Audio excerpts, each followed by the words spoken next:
Maaf Pak Ustadz, izin bertanya, saya merasa telah terkena virus sombong karena pola sejak kecil. Bisa dibilang sudah sombong akut. Ya, stadiumnya berapa nih? Semoga bukan terminal lah. Terutama berkaitan dengan akademik. Namun saat ini qadarullah Allah tunjukkan bahwa saya lebih rendah dari orang lain. Saya membuat blunder besar dan fatal dalam bidang yang selama ini saya selalu banggakan. Astagfirullah, bagaimana mengatasi Pak Ustadz? Saya takut berputus asa dan masih mempertahankan ego. Semoga Allah ampuni saya dan berikan saya taufik untuk memberikan virus-virus hati ini, terutama kesombongan. Jazakallahu khairan wa barakallahu fikum. Terima kasih atas pertanyaan ini. Anugerah dari Allah Subhanahu Wa Taala. Kita dikasih takdir seperti ini agar kita sadar. Kalau kita nggak dikasih blunder, mungkin kita akan sombong terus dari dulu dan nggak akan sadar-sadar. Lalu yang kedua, selalu bicara jangka panjang hadirin. Jangka panjang. Mayoritas blunder itu terkesan kartu mati atau terkesan jalan buntu kalau kita pakai angle jangka pendek. Dan kalau kita bicara jangka panjang, kita tahu hadits kisah pembunuh 99 plus 1 nyawa. Man yaqulu bainakum wa baina taubat. Siapa yang bisa menghalangi Anda dengan taubat? Kalau bicara jangka panjang, makanya enaknya jadi seorang mukmin, orang yang beriman, kita tuh dididik untuk selalu punya mental jangka panjang. Kok bisa? Iya, karena kita dididik untuk selalu berorientasi akhirat. Akhirat itu jangka pendek atau jangka panjang? Jangka panjang. Bahkan itu jangka panjang yang paling maksimal. Makanya dinamakan akhirat. Akhirat itu adalah tidak ada hari setelah itu. Itu udah paling mentok. Makanya kan dalam surat Al-Hasyr Allah berfirman, "Wal tanzur nafsum ma qaddamat liqadin." Hendaknya setiap jiwa, setiap orang berpikir dan melihat apa yang sudah dipersiapkan untuk hari esok. Hari esok di sini tafsirnya hari kiamat. Hari masa depan. Jadi beriman tuh menguntungkan hadirin. Makanya apa ya?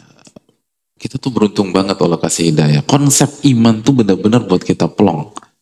Yang bikin kita berantakan ketika kita berpikir selalu jangka pendek. Itu bikin berantakan. Ya kan? Misal kita nggak lulus di SMA, SMP. Kalau kita berpikir jangka pendek, selesai, tamat hidup kita. Jadi kalau kita lihat jangka panjang, lalu kita lihat nama-nama besar itu ternyata nggak lulus SMA. Ternyata kalaupun nggak lulus, kita bisa cari sisi lain. Kita ada opsi B, opsi C, ada plan B, plan C, dan seterusnya. Maka kita akan tenang. Kalau bicara jangka panjang, ilmu mendidik kita selalu berpikir jangka panjang.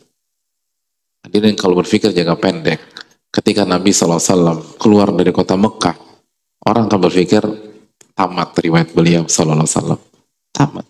Tapi ternyata tidak. Beliau buka kota Mekah dan wafat dalam kondisi Mekah steril dari kesyirikan. Sallallahu alaihi wasallam. Bicara jangka panjang. Bicara jangka panjang. Seringkali kan kita harus belajar dari filosofi anak panah yang suatu saat ditarik ke belakang untuk melesat jauh ke depan. Gitu. Anak panah itu untuk bisa jauh ke depan, dia harus ditarik ke belakang. Baru dilepas dan jauh ke depan.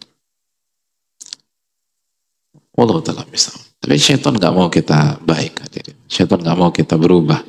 Syaitan gak mau kita belajar dari kesalahan.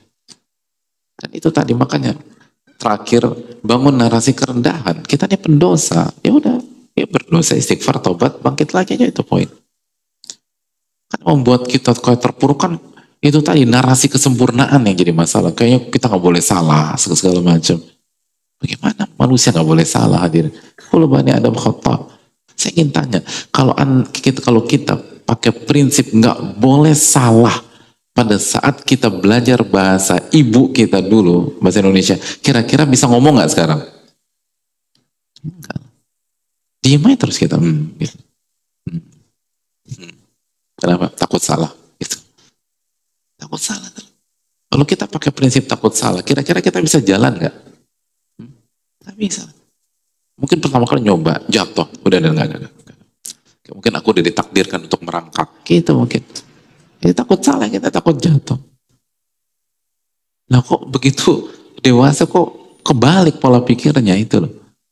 Makanya sekali lagi jangan pakai narasi kesempurnaan. Kita bukan malaikat hadirin. Kita manusia. Kullu bani Adam khata. Nabi SAW beristighfar 100 kali. Doa yang diajarkan Nabi SAW ke Abu Bakar As-Siddiq radhiyallahu ta'ala, itu manusia terbaik di dunia. Apa doa yang diajarkan Nabi SAW kepada Abu Bakar? Ini zalamtu nafsi zulman katsira. Aku menzalimi diriku zalim yang sangat banyak. Karena itu manusia terbaik, lalu bagaimana dengan kita? Kita ini pendosa. Semoga kita jujur bilang seperti ini. Kita ingin berubah, kita ingin coba jadi lebih baik lagi. Kita ingin belajar, kita ingin memperbaiki masa lalu kita.